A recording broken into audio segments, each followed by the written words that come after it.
Department of Environment and Natural Resources nanawagan ng kooperasyon mula sa mga lokal na pamahalaan sa pagsugpo sa iligal na pagmimina, gayon din sa pagtugon sa epekto ng sakuna at kalamidad. Yan ang balitang pambansa ni Clazer Partilla ng PTV.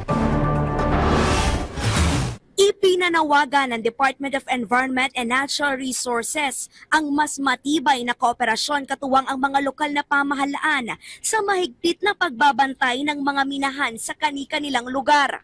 Kaugnay ito ng pagkakahuli ng ilang iligal na dayuhan na pinaghihinalaang naghuhukay ng mineral sa Paracale, Camarines Norte.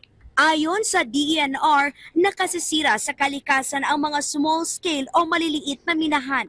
Limitado ang tauhan ng ahensya, kaya kailangan ng pagtutulungan sa pagbabantay nito. Nanawagan ng Environment Department sa mga LGU na magkaroon ng disaster reduction strategy para mabawasan ang economic losses dulot ng sakuna. Kabilang ito sa tinalakay sa Asia-Pacific Ministerial Conference on Disaster Risk Reduction and Mitigation 2024. Binigyan diin ang paggamit ng artificial intelligence sa pagtataya at pagbabantay ng mga kalamidad. Gayon din ang pagtukoy ng solusyon para mabilis na makarecover mula sa mga pinsala.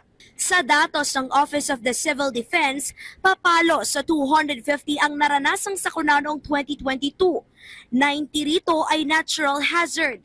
Iminungkahi ngayon sa Asian Development Bank at World Bank na gumamit ng insurance mechanism at paghandaan ang paglalagak ng pondo sa mga komunidad na nasa high-risk areas.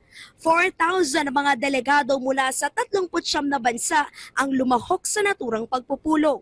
Clazer Partilla para sa Balitang Pambansa.